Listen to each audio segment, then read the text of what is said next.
Okay, everybody, we are finally live. Uh, it's a pleasure to be here again in the Soul Java channel. I'm here with Gunnar. Hello, Gunnar. Hey there, good evening, everyone. Or good evening for me, at least.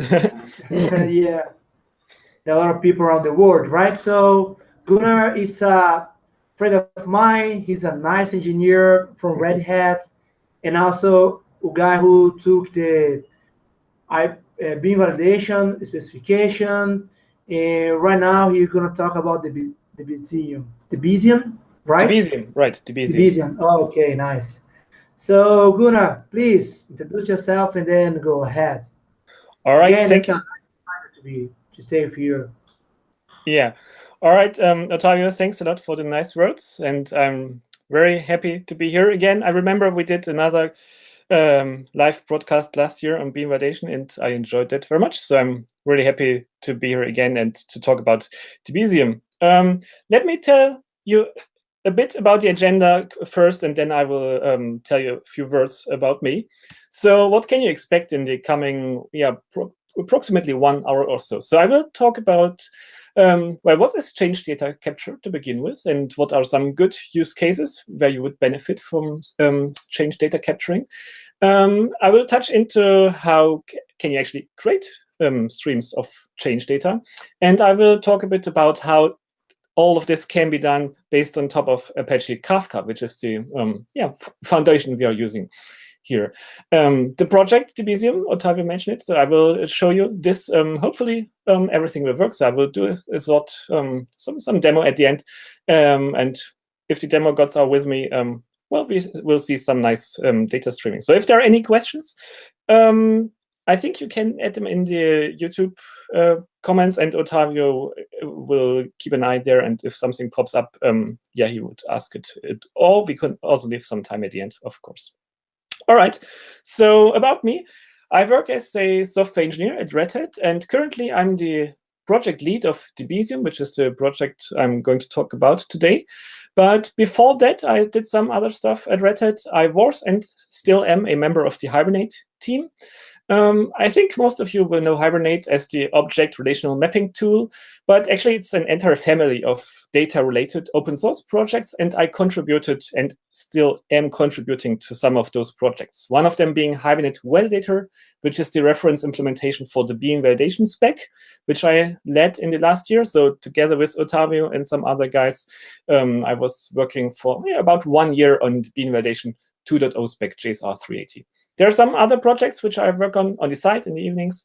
One of them being MapStruct. Some of you might know it, which is a code generator for bean-to-bean mappings.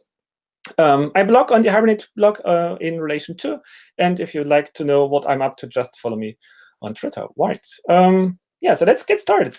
Change data capturing. So what is it about? The idea is pretty simple. It's really just you hook into your database, and for all the changes which are going on there, you capture some events. So all the inserts, all the updates, all the deletes will be monitored, and some nicely structured event will be relayed to you. And well, you can do essentially with this change information everything, or lots of interesting use cases.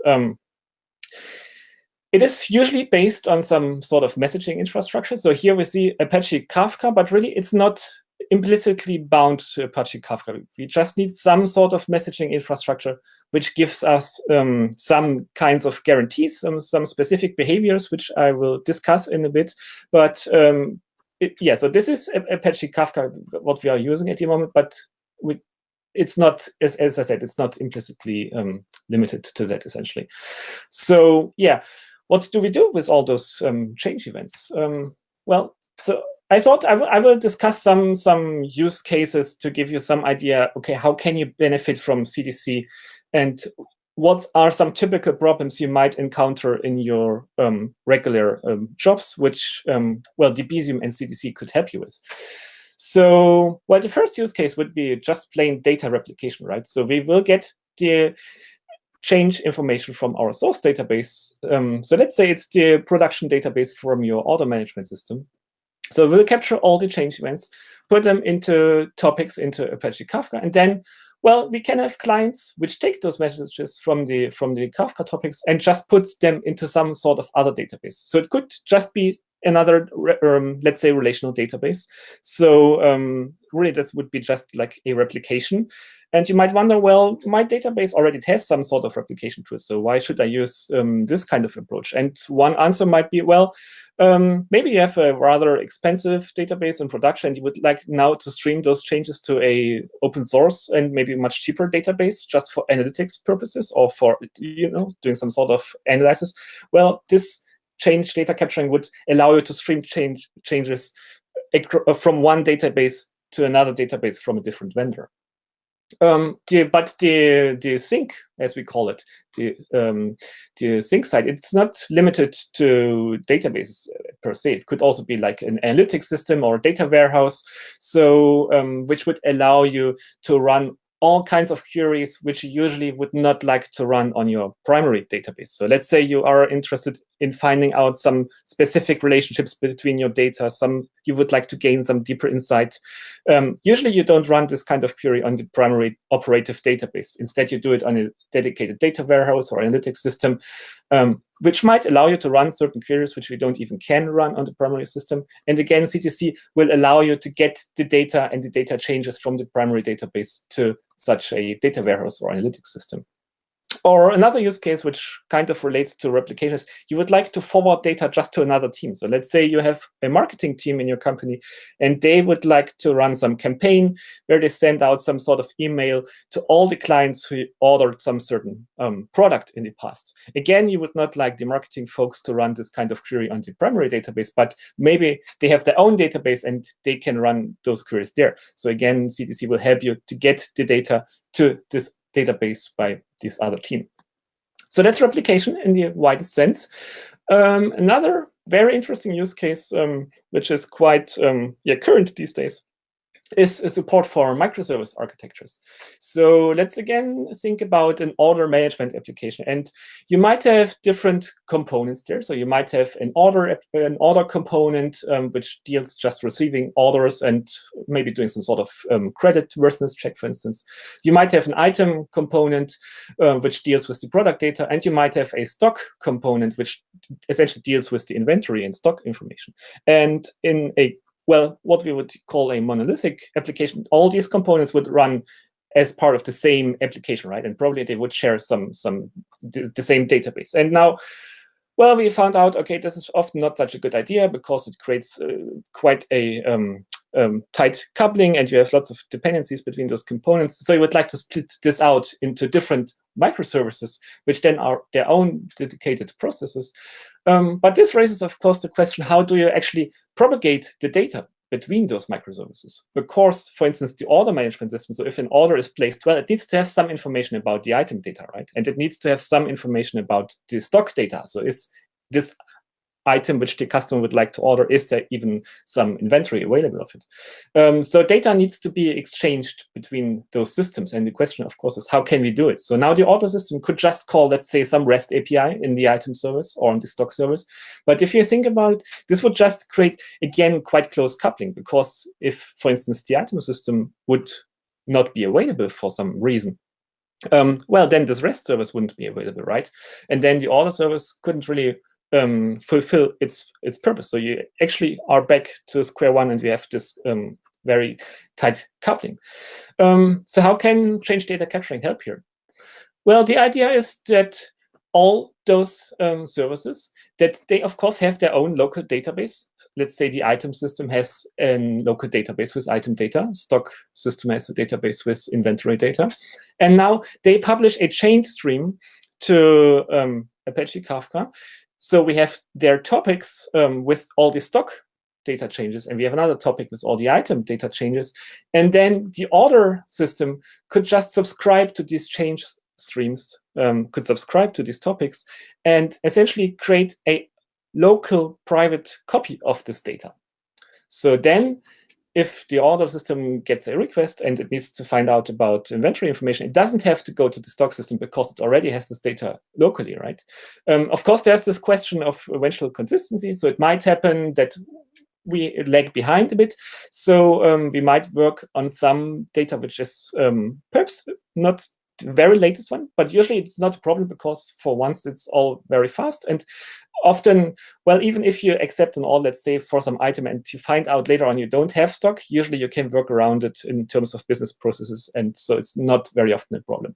But the idea is that all the services keep all the data they need locally, and of course, in an optimized view. So the order system, it could have the item data and the stock data in a form which just is optimized for its purposes. And it could also just keep a subset. So it might not keep all the attributes, but just a subset of the information which it really needs. So that's another use case for change data capturing, microservice architectures, and propagating data between those.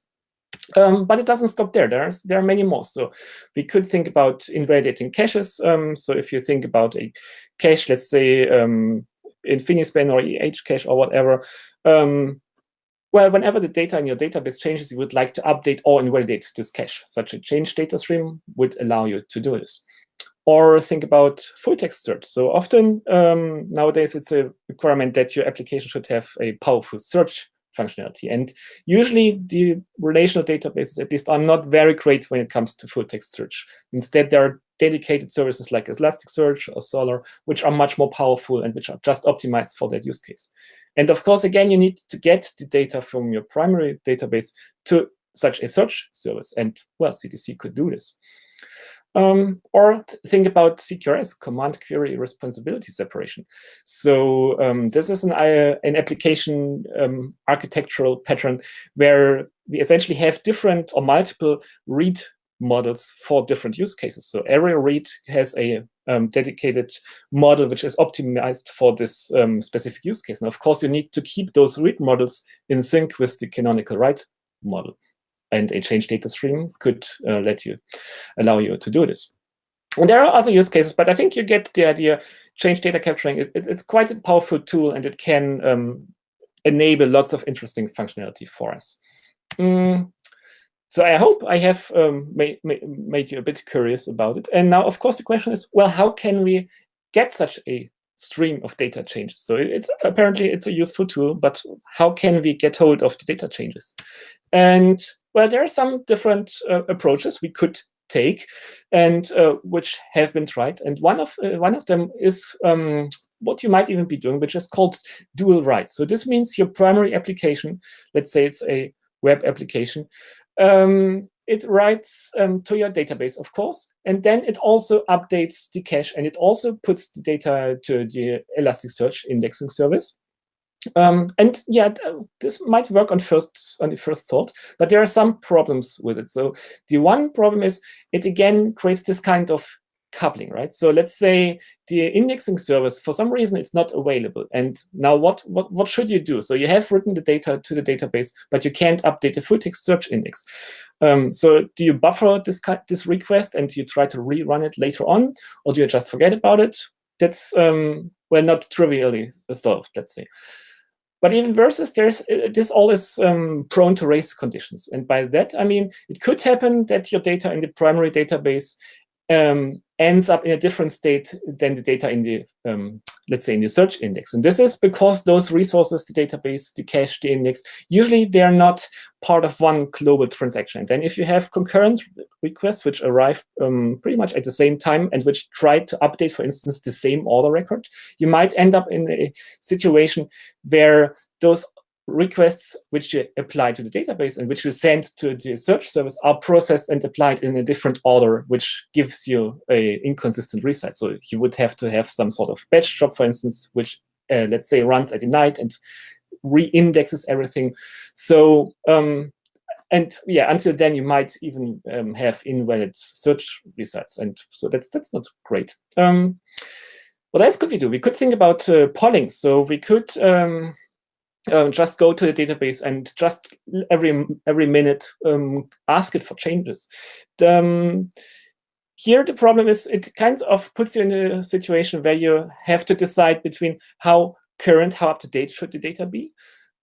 and how much impact in terms of performance would you apply to primary database. So let's say you do it only every couple of minutes, while your data might be stale on the other end in between. But if you do it, let's say every second, well, you will have like a huge load on the primary database. And also the question is, how do you even identify those changed rows? So you might need some sort of timestamp, which tells you when a record has been changed for the last time. So this is kind of invasive towards your model. And also you cannot find out about deleted records, because if you just poll, well, if you don't know or if you haven't remembered what has been there at the last time of polling, you have no way to find out that records have been deleted. So dual writes, polling, and there are other ideas. It's not great. And of course the question is, well, how can we actually do it? Now, there's one question here in the chat, and this is, when is the Oracle connector for CDC going to be ready? So I will come to the connectors which we currently support, with the database we currently support in a bit. I can tell you right now we are all working on the Oracle connector, and I will come to that in a bit in more depth. Okay, so yeah. Dual writes isn't great, polling isn't great, so what should we do? And the idea really is, well, we just monitor the database, and we do that by reading its essentially its log files. So every database has a log file, which it uses to manifest all the data changes it applies. And those log files are used for once to do transaction handling. And oftentimes they are also used for replication purposes. And you can imagine a log file like the history of all the changes which have been applied to the database. And if you can hook into this log file and be notified about changes in it, well, that's exactly what we want, right? And it has some nice traits if we manage to listen to the database log files, because it contains a serialized order of all the transactions. We won't have this problem about inconsistencies. So it cannot happen that we extract items out of the database log in the wrong order because we just process it in the order it is given to us. It might happen we fall behind. Maybe we cannot access it for some time, or we cannot process it. So we might fall behind, but it will always be consistent, eventually consistent.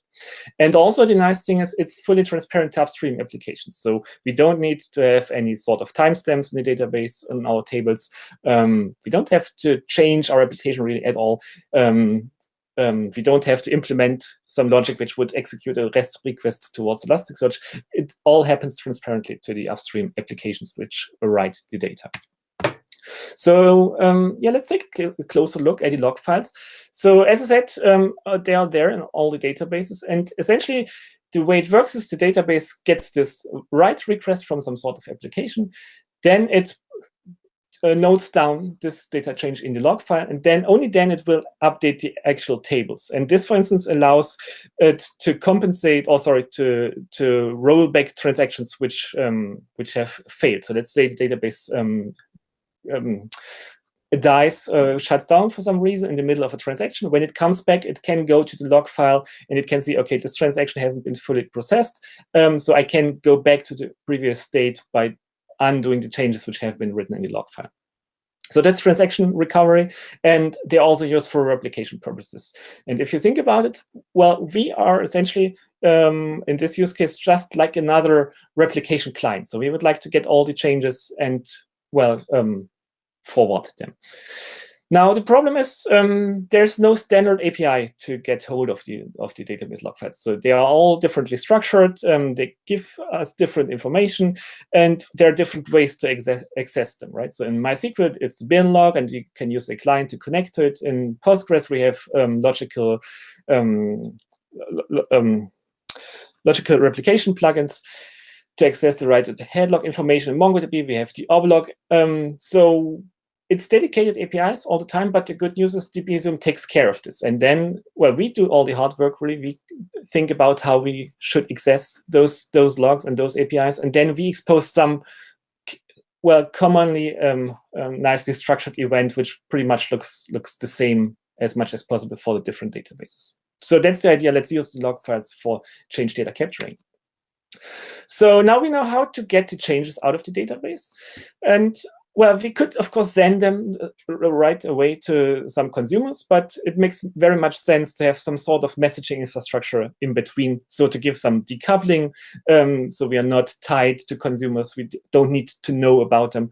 And well, Apache Kafka, as it turns out, is a very good basis for our purposes. And I won't go into all the details of Kafka. I just will describe some of its traits, some of its characteristics, which make it so nice for the purposes of change data capturing.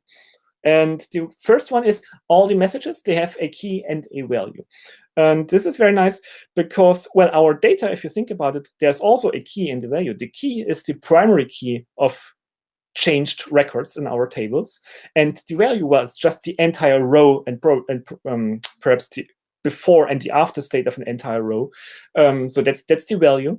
And well, having those keys, for instance, makes it very nice for us to find all the data changes which pertain to the same record from one table, because we just can look up all the messages which have the same key, and then we will find all the data changes in a given topic which belong to the same record. Then there's an ordering guarantee. So essentially, this means messages arrive at consumers essentially in the same order as they are put into the topic. And if you think about it, this is very essential for the purposes of change data capturing. Because if you think about, let's say, 2 updates which are applied in a row, well, clients need to receive the first update, the change update for the first update first, and then they must receive the change event for the second update. If we would mix up the order, well, they would end up with some inconsistent data. So this guaranteed ordering, it's very important for our purposes, of course. Then it's pull-based. So this means, unlike JMS and most classic messaging infrastructure, it's not the messaging broker which takes care how far consumers have received messages, but instead here it's the consumers themselves which need to go to the broker, and they need to tell where would they like to begin with the events which are written to one topic. And this makes it very flexible for us. So a consumer could, for instance, say, I'm interested just in all the data changes which happen from now on. So I just, I'm not interested in changes which happened in the past. I just would like to consume change messages in a given topic from this point onwards. But another client, it might be interested in the full history. And here it can say, well, give me all the changes in this topic from the very beginning on, as long as they are still in Kafka. So there's some housekeeping going on, or some deletions, which is of course configurable. But a client might be able to get the full history. Then there's this notion of compaction, which ties into well, how well does this scale, and how well can we handle all the amounts of data which we have here? So if we have events for all the data changes in our database, well, you could imagine if there's lots of traffic on the database, you will end up with lots of events. And well, this might make topics become very large. And this notion of compaction essentially is about the idea that we just keep the last message of those messages with the same key. So let's say we have received 5 change messages for the same record, so they will have the same message key, and now the log compaction happens, and this means we just keep the last record. And then, depending on how the messages are structured, this means, well, we won't have the full history of data changes, but at least we have the latest state, and this might be enough for clients. So this gives us some means to work with for dealing with data growth. And also related to this is the notion of scaling. So Kafka can partition topics. So you can split up a topic into multiple partitions, which then are hosted or located on different nodes in a cluster. Just important to keep in mind is then this ordering just applies per partition. But then as all the messages which belong to the same key will all go to the same partition, you will still have a guaranteed ordering of the change messages which belong to the same record from the monitored database, which often is what you need. All right, so that's Kafka. And we could now go and implement change data capturing based on Apache Kafka. But then there's another library or another framework which is a part of the Kafka project, and this is called Kafka Connect. And this is a very useful tool because it provides essentially a framework for source and sync connectors. So our CDC connectors, they are source connectors. We want to get data into Apache Kafka. And then there can be sync connectors which take data out of topic and write it to Elasticsearch, write it to some database, Hadoop, whatever. And Kafka Connect provides us a framework with some functionality for implementing such connectors. And most importantly, it deals with managing offsets. And this is very important because, well, it might be that our connector is shut down for a while, and then it's restarted. Maybe a new version is, for instance, put in place. And then, of course, after the restart, we need to continue with streaming the transaction log from the last position where we have left off. And this offset management is done by Kafka Connect. So when the connector is restarted, it will tell us, this is the last offset you have told me how far you have read. So please continue from here on. So that's the offset management. There's then this notion of schema support. So Kafka by itself, it doesn't make any assumptions about the structures of messages. So it's just byte binary data. But here, of course, we would like to have some kind of definition of the data which is going into the topics so clients can make sense out of it, right? And the schema, the notion of a schema essentially allows us to describe the structure of change messages, and clients can then use the schema and make sense out of these messages. It's also clustering capable, so we can scale to multiple Kafka Connect nodes if we wanted to. And finally, it's a very rich ecosystem of connectors. So Debezium and its connectors is part of this ecosystem, but there's lots of sync connectors, and it allows you essentially to choose from those connectors. So how would it look like if we wanted to run change data capturing on Kafka and Kafka Connect? So this is how it looks like. So we have Apache Kafka here as could be a cluster of multiple nodes. There are some topics there, and now we would like to monitor those two databases. We have a MySQL database and we have a Postgres database. And the first thing we need is we need Kafka Connect. So this will run the connectors, and we could run source and sync connectors in a single Kafka Connect instance, but we also could run them in different instances, as I'm showing here. So on the source side, well, that's where we would deploy the Debezium change data capturing connector. So we would deploy the Debezium MySQL connector. We would deploy the Debezium Postgres connector. They will hook into the bin log of MySQL, into the write-ahead log of Postgres, and they will stream the changes to the different topics. So by default, one topic will be used for the change events from one table. So if you have an order table, there would be an order topic, and so on. And then on the sync side, we might have any other kind of connector. So in this case, I'm showing the Elasticsearch connector, which just takes the messages from the three topics and emits them to Elasticsearch, enabling us to implement some kind of full text search.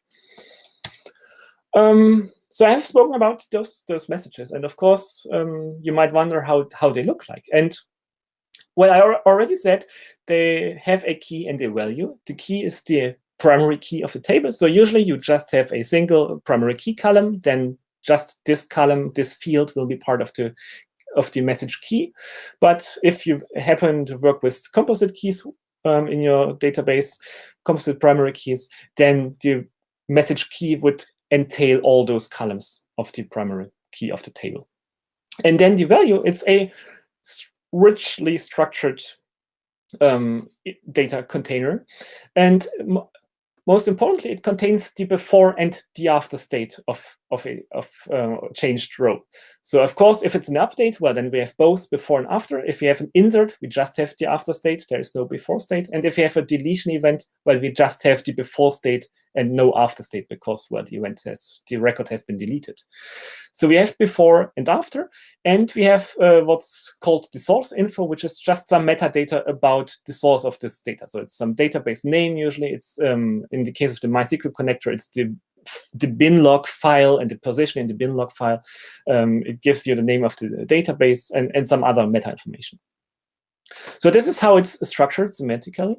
But as I said, in Kafka, all the messages are byte arrays. And so we need to convert, or we need to think about how should messages be transmitted in Kafka. And this is where the message serialization comes into play. And by default, Kafka Connect supports two ways to serialize messages. And the one would be JSON, the other one would be Avro. And JSON, of course, it's well, everyone knows it, so it's nicely human readable.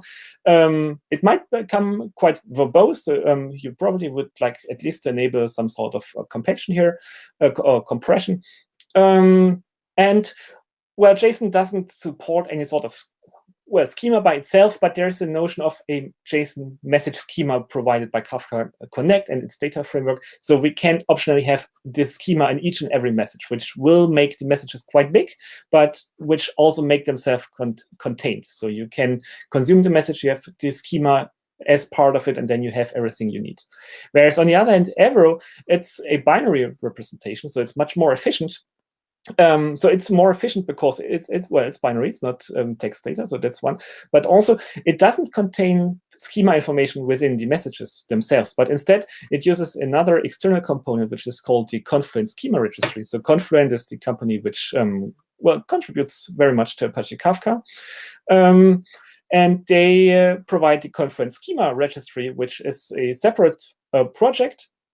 And then if you use the Avro serialization, your messages will essentially just contain a schema ID, which can be resolved in the schema registry. So the schema registry contains the schemas, and clients can essentially just take this message or the schema ID and take the schema from the registry, and that way interpret the binary data which is in the messages.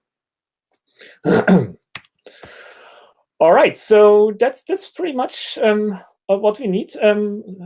There's one more aspect to think about it, and that's well, those bin logs or those transaction logs, they are not there for all time, because, well, they are, as I said, they are used for transaction recovery, they are used for replication, and usually the database at some point will find out, well, I don't need this particular log file anymore, I will get rid of it. Of course, for once you can configure how long should log files be retention, but it might happen if the connector, let's say, is not running for a while, the database deletes some log files, and then the connector comes up again, and it cannot resume the transaction log from the previous place because those log files have been deleted. Or also, if we just think about the very first start of a connector, well, it probably won't be able to access all the log files from all times. So it needs to take what's called an initial snapshot. So this essentially means we scan all the tables which are monitored, so you can tell which tables you are interested in. And then we essentially just send insert events for all those records in all those tables. And just then we will switch over to the transaction log reading right at the point where the snapshot has been done. So you have a consistent and fully complete base set, and after that, we just continue to read the transaction logs. All right, so that's snapshotting, and this is pretty much the foundations of change data capturing and how Debezium deals with it. And I already said there's multiple connectors. So currently we have MySQL, Postgres, and MongoDB. And now there was this question for Oracle, and I'm working on it, and I hope to have something, let's say, in the next weeks/month. So that's what I think what I can say. I'm on a good way, I think, and well, we hope to have something in, let's say, in the next few months. And of course, we would like to add more connectors. So SQL Server has been requested several times. Cassandra has been just asked for recently, and really we tried to make this community oriented, right? So if there is lots of feedback, for instance, for Oracle, there was lots of requests or demand about it, well, we will adjust the priorities and the order in which we get to those connectors accordingly. So there have been some questions. Can I use it? Can I use this for event sourcing? I would say so. I mean, it depends on how you define event sourcing. So if I think the classical idea is you think about rich business events which express some sort of intent. this might be a bit different than the events you get from the database by monitoring its data changes. But I definitely think you can use this to achieve the kind of the same means, because you can then use it and consume those events and create denormalized views, for instance, or optimized views for some use cases. So I definitely would say you can do that. And well, if you are doing event sourcing like in the real true spirit, it gives you quite some impact onto your application architecture, right? So you have to think about those events from the ground up, and this might be quite a lot to ask if you think about an existing application. Whereas if we hook into the database and stream data changes from there, it's, well, much less invasive and might be more suitable to apply this kind of paradigm into your existing application, I would say. Any options to know when event is received? So I'm not sure what this really means. Well, consumers, they will receive messages essentially as soon as they are there in the topic. And what I can say is we have timestamp information. So there will be a timestamp usually as part of the change messages, which describes when has this data been changed in the database. And then there also will be some timestamp which tells when has Debezium processed this event and has emitted it to Kafka. So this is about timing information, I would say. Right, so in terms of where are we? So currently we are, the current version is Debezium 0.7, which is based on Apache Kafka 1.0, which had been released last year. So this is an important milestone. And we have those 3 connectors, which I mentioned. We are rather complete in terms of type support. So for instance, for Postgres, we just recently added support for the PostGIS types, which are the geospatial types there. And we really support most of the types, I would say, and of course the important ones, column types for those databases. So that's that. We have, as I said, we try to have a common event format. So, well, if you receive a message, for instance, from Postgres or MySQL to change data, capture a message would be pretty much the same.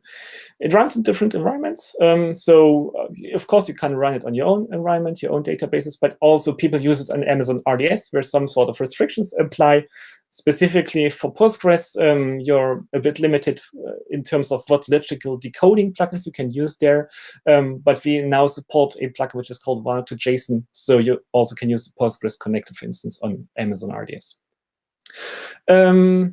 Yeah, and then there are lots of options which I will discuss.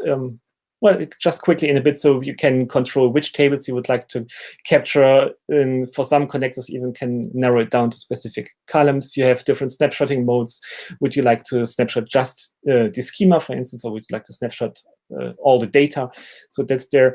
And I'm happy, very, very happy about the fact that it's already used at different companies. So there's WePay, there's Trivago, and other companies which are already using it with quite good success in production. And well, there's a very good community around it as well. So people come to us, they contribute, maybe they open just a bug report or a feature request, but very often they also contribute some feature. So for instance, all the PostGIS support has been implemented by a community member who happened to use PostGIS and who had the demand to stream PostGIS data out of Postgres. So he implemented this, and now it's part of the connector. Right, so that all being said, let's go to the demo and show how this looks like. And for that, I have prepared a little CRUD application, a small CRUD application. And this one is just a regular Java EE application which deals with hikes. So we can create a new hike. So let's say I hike from Hamburg, that's the place where I live in Germany, to perhaps Sao Paulo. We can update such a hike. Let's say I wanted to go to Brasilia. So it's just your regular CRUD application. I can remove a record, of course. It's a Java EE application, by the way, and it runs on a MySQL database here, and it's deployed on Wildfly. And now I will show you a bit how we can set up Debezium to get a change data stream from this application. And for that, I have already started Kafka and Kafka Connect and some other components in Docker containers. So I'm using Docker here. And to show you what's there, let me run Docker PS. And we can see, let me make it a bit bigger. So we can see there's a container for Kafka. There's a container for Zookeeper, which we need to coordinate Kafka, essentially. There's a container for Kafka Connect, for MySQL with some example data here, or with an example database, and some more. So that all is running. And now the first thing I need to do is I need to deploy the Debezium connector for MySQL. So MySQL is where we have our data in. And to do this, I call this REST API. Let me make that a bit like so. So the Kafka Connect, it provides this endpoint for us, and we just can post some JSON which describes this connector we would like to register. So let me do it, and it will give us back this JSON which we have just sent. So we can take a look here, and well, what is happening here? So this is the connector I'm using. So I'm deploying the Debezium MySQL connector. I have here the credentials for the database. I have some sort of whitelist configuration. So here I'm just interested in the inventory database. I could also narrow it down to some tables, for instance. I have the information where is Kafka to be found. And I apply here some sort of transformation, which essentially just controls with the name of the topic. So by default, it would be like the fully qualified table name separated by dots. And here I would like to use underscores just for the example. So I have the connector deployed. I can get some status. So I see here, okay, the connector is running, and it has a task which is also running. So this is very nice. So I can then use what's called the console consumer. So let me run this. And this tool essentially just allows us to look into a specific topic in Kafka. And here I'm using the Avro console consumer. So I'm using Avro as a messaging format here instead of JSON, which is a configuration of the Connect instance I have started. So I'm using the Avro console consumer. And for that, I'm saying, okay, I would like to look at this topic from the beginning. So I would like to have all the messages. I would like to print the message keys. And as I'm using Avro, I need to tell it where to find the schema registry. So that's what I'm doing here. And finally, I say, okay, I would like to listen, or I would like to look into this topic. So it's separated by the server name, logical server name, then the database name, and then the table name. So let's try that. And it takes just a bit to start up. And then here I'm seeing those data items from my application here. So don't be fooled, it's JSON here because, well, we couldn't read binary, right? But actually, the message format, it's Avro binary. And what we see here is the message key, so ID 5, that's the last record I created here. And the before state, it's null because it was a new event. And then the after state, it contains all the information which I had entered. So it was from Hamburg to Brazil. Yeah. So let me update the record. So let's say I'm going to Rio de Janeiro. And again, I'm quickly receiving another record here, again for ID 5, now with the before state, with from Hamburg to Brasilia, and the after state would be now to Rio de Janeiro. So this works as expected. I could also remove the record, or let me remove that one. And here I'm receiving now two events. The first one is it has the before state, and it doesn't have an after state because the record has been deleted. There's also a notion of the operation, so this has been a deletion. And then there's what's called a tombstone record. So this is a record which just has a message key, but doesn't have any value. And this then is a hint to Apache Kafka, essentially, that all the records of this key, ID number 3, can be removed eventually. So they can be removed from the topic. All right, so that's how I can get some change data here. I could also take a quick look at the schema registry. For that, I'm calling this API of the schema registry. So it has all the subjects, all the message schemas there. So I'm interested in the hike value topic, and this would be the first version. So let's take a look at it. And here I'm just getting some sort of, well, information which describes the fields of these change records. So the ID is of type long, destination of type string, and so on. And this is version 1. So if I went to my database and let's say I added another column to this table, and then another change record would be emitted, we would see another version of the schema in the registry, which then represents the new structure of this table and the corresponding change events. All right, so let's take a look how we could consume those messages. And for that, I will I will stream those messages into a Postgres database in a bit. But I would like to mention one thing first before doing so. So let me go back to the slides. And this would be message transformations. And message transformations are, or SMT, single message transformations, are one means of Kafka Connect, which allows us to modify messages as they come into a topic or as they are taken out of a topic. And this is, for instance, useful if you would like to convert some data. So let's say you have some sort of time stamp in a message, which is maybe just a long, it's some microseconds since epoch, for instance, and you would like to convert this into a nicely formatted string. So you could use such an SMT to apply this conversion to some fields. Or you could use it for routing. So you could alter the topic of the messages. So this, for instance, could be useful if you think about the use case such as sharding. So let's say you have very much ordered data and you have sharded it into tables order 1, order 2, and order 3. But now you would like, and as I said, by default, we would have 3 topics, 1 for each of those tables. But perhaps you would like to have 1 single topic for all the order shards. So you could use an SMT to route the messages from those which had been meant for those 3 different topics into a single one. And the use case I'm after here is extraction. So I can just take parts out of a message and just propagate the message with this subset. And this is useful here because if we think about sync connectors, often they expect just a very simple flat structure of the data. And so, for instance, in the case of the of the JDBC connector, the Confluent JDBC sync connector, well, it expects just a flat structure with all the columns and their values. Whereas our Debezium change events, they have all this before state, after state, and this source information.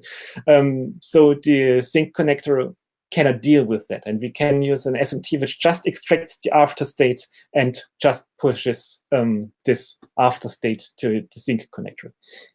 So that's what we're doing. And Debezium provides such an SMT for exactly this purpose. And the final thing to mention, we can apply those SMTs on the source side or on the sync side. So on the source side, this would mean the message, they only are written in into the topics in the modified state. So this might, for instance, be useful for this kind of conversion or this routing. Whereas if you apply it on the sync side, well, then just this specific connector which applies this SMT will apply this transformation, which oftentimes is more useful if it's about a transformation which is very specific for one such target. So now that we have mentioned SMTs, we can apply that. And I will now deploy the sync connector.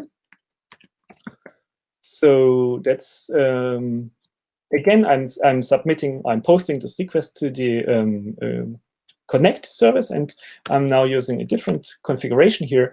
So what I'm using, I'm deploying the JDBC sync connector. So this can be used to write data to any database where we have a JDBC driver for. And then we have some information like the connection URL. So that's where we should write to. We have this insert mode. So this essentially says, well, if a record already exists and we get another one with the same key, just update it, otherwise insert it. And most importantly, we have this topic information. So we would like to get the changes from the DB01 inventory hike topic. And here's this transformation which I mentioned. So this makes sure we just apply the after state from the Debezium change event and send this one to the connector. So this should have consumed now the messages from the topic, and I can take a look into Postgres.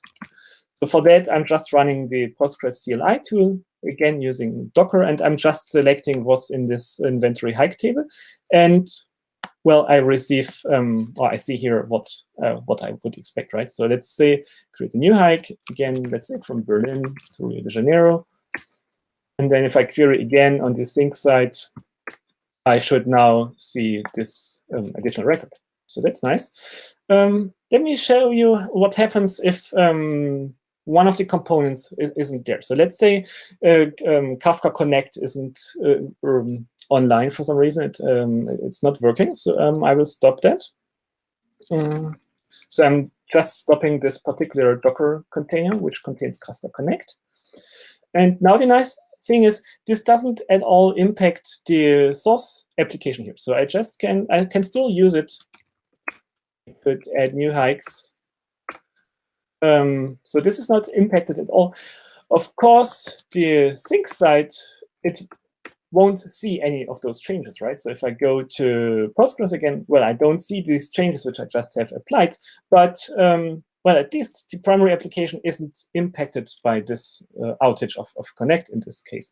And now the nice thing is if I start it again, so let me start Kafka Connect again, then it will restart the connector, and the connector will resume to read the MySQL bin log right from this offset where it had left off at the last time. So this will go to Kafka Connect, will tell it, so this is the offset you have been written, or you have been reading up to, and now continue from there.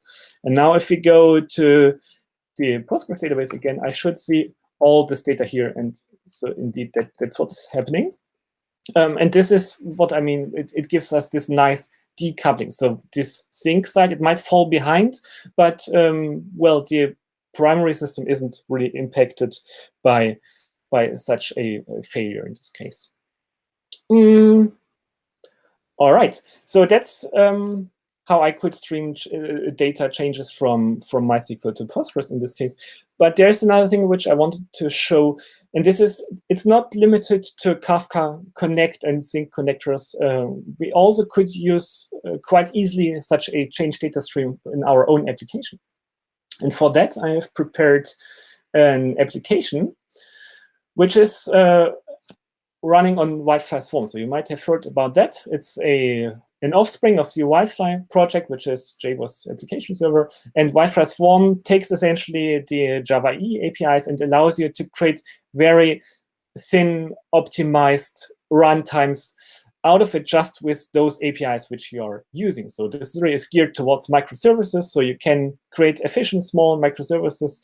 And it also, on top of Java EE, it adds nice APIs for, let's say, configuration or circuit breakers and all these things which you would like to use in microservice applications.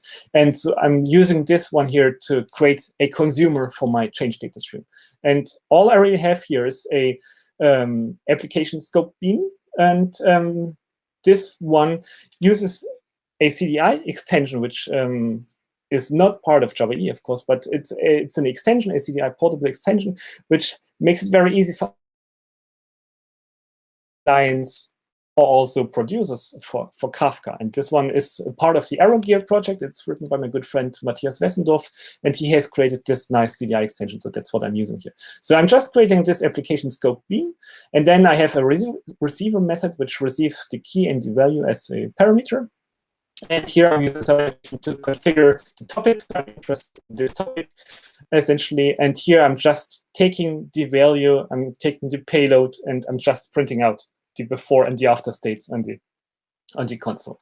And let me just show you the Maven POM of this. So it's a very small thing, really. I just used the Wi-Fi Swarm plugin here, which allows me to create this small runtime, which I mentioned, which then would just use or contain those EE APIs which I used and of course also this CDI extension. So in terms of dependencies, I just use the Java EE API and this CDI extension.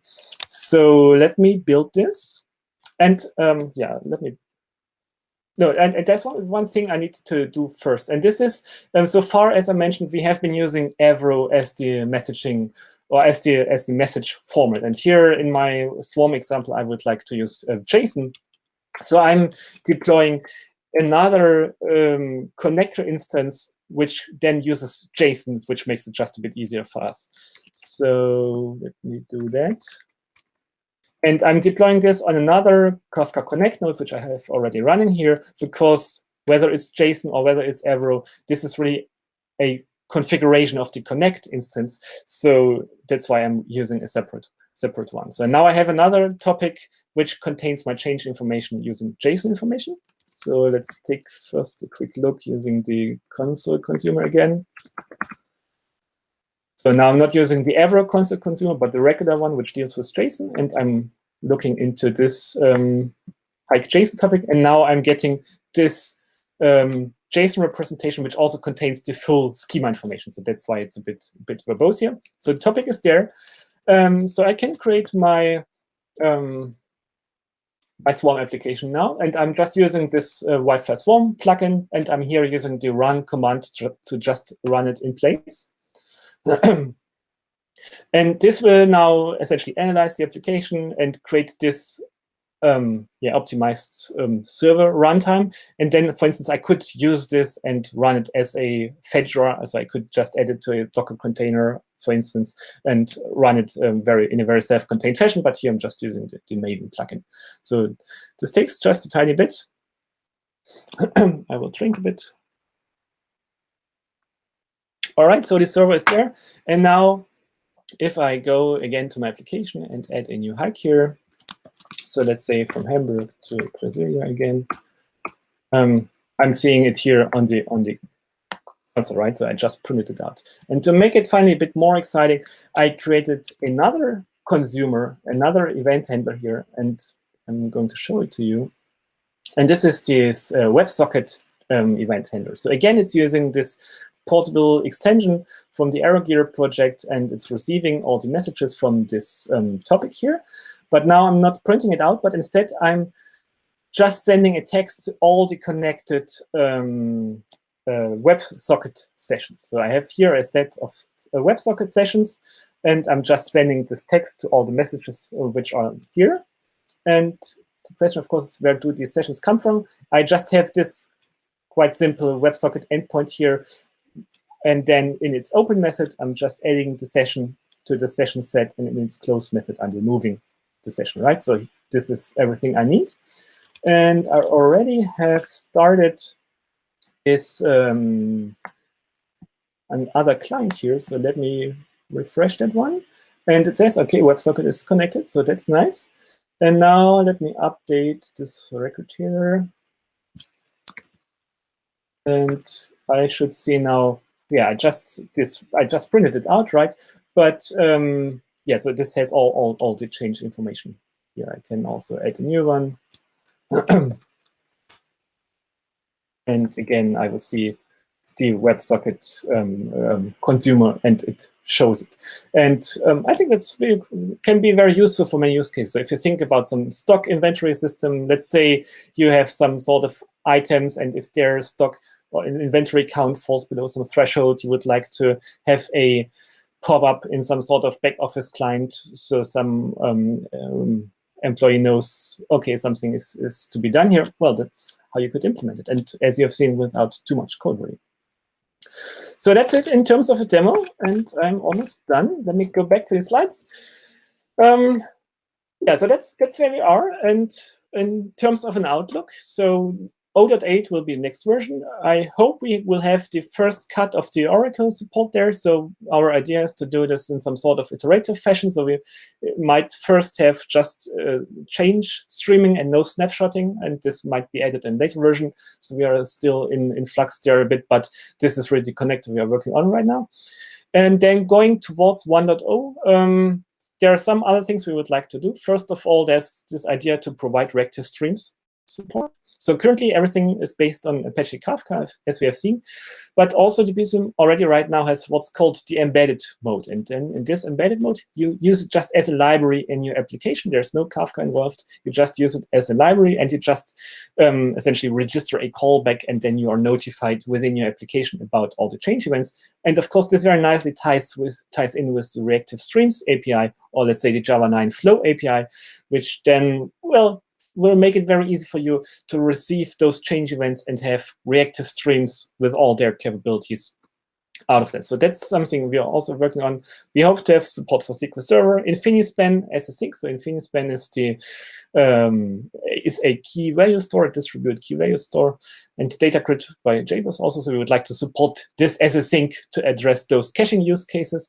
And we also would like to look into OpenShift support, meaning this should very easily be installable via the service catalog, this kind of stuff. And then for 1.0, well, first of all, we would like to have really a stable message format. So already right now, we are very conservative about message formats because we realize, okay, if we change these data structures, it's hard for consumers to adjust. So we were very strict about not breaking them. But for 1.0, the idea really is to commit to a message format, and then we would only really fix it in case of some sort of bug, which kinds of requires this sort of change.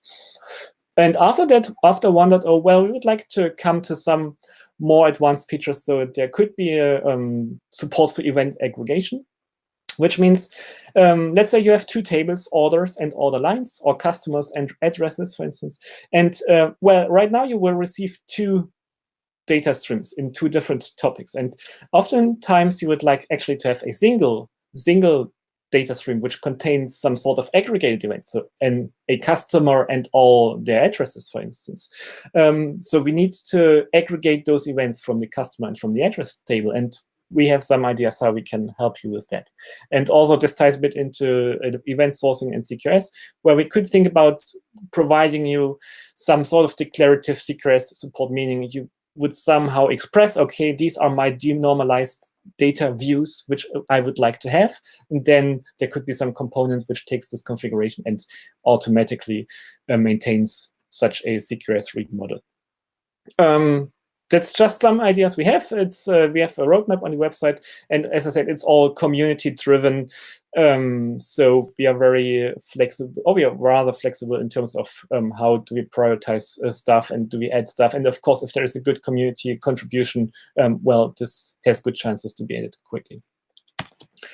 To try it out yourself, you already have seen everything is based on Docker. So you essentially just need Docker, and then all the images we have, they are in the Docker hub. So you just can download Debezium, Kafka Connect with Debezium. You can download example images with MySQL, for instance, which is already configured and so on. And then you can try it out very easily. We have a tutorial on the website, which takes you through all these steps so you get some understanding of what's going on. And we also already have OpenShift instructions. So as I said, we would like to make this much nicer, so it would be easily usable by the service catalog. But also right now, of course, you can just run the Docker containers in OpenShift and change data capturing pipelines there with Debezium. And this brings me to the summary. So as we have seen, Debezium, it provides you with CDC, change data capturing services for, well, multiple databases. They're growing, hopefully, number is growing. It's quite transparent to the upstream applications, so I don't want to be silent about it. Usually you need to apply some sort of configuration to the database, for instance, in terms of retention of the log files or different modes, how the log files should be structured. But it does not impact the applications themselves. For them, it's really true. It's transparent. As we have seen, I didn't have to adjust this hiking CRUD application. I just could create this change data stream underneath. We have seen it works in reliable, so we don't have those dual write issues because we consume the changes from this canonical source of changes and their order, so we don't have this ordering issue. And also if syncs are not available, or if Kafka isn't available, Kafka Connect isn't available, well, the clients might fall behind, but they will catch up eventually if everything is up again. And so we have this notion of eventual consistency. it's all open source. It's Apache licensed, and as I said, well, we are really looking forward to your contributions, of course. So just send pull requests, and we will be happy to discuss them. And yeah, to give some final resources. So everything is under debezium.io. The source code is on GitHub. And well, if you want to get in touch, I would say the best place is probably the Google group. So just go there and ask your questions, ask your suggestions, and we we're happy to talk to you. And finally, if you would like to stay up to date, just follow us on Twitter. And with that, I'm done. And yeah, would be happy to take any more questions. There's one: how is Debezium different to Databus, Streamsets, Flume, etc.? So I have to admit, I don't know these tools very well. I think they're in the same domain, but I'm not sure what databases they support. So I cannot really answer this because I don't know these tools very well. Other questions, Natalia? Oh, there's no question anymore. So Gunnar, please stop sharing screen to show yourself. All right. How do I do that? Okay, Gunnar, thanks for your time. That was a pleasure. Damn, yeah. All right. Yeah. It was my pleasure, Ottavio. Thanks a lot for having me. And if there are any questions afterwards, just come to our, as I said, to our Google group, and we can discuss it all there. Okay. Bye. All right. Ottavio, bye-bye. Thanks again.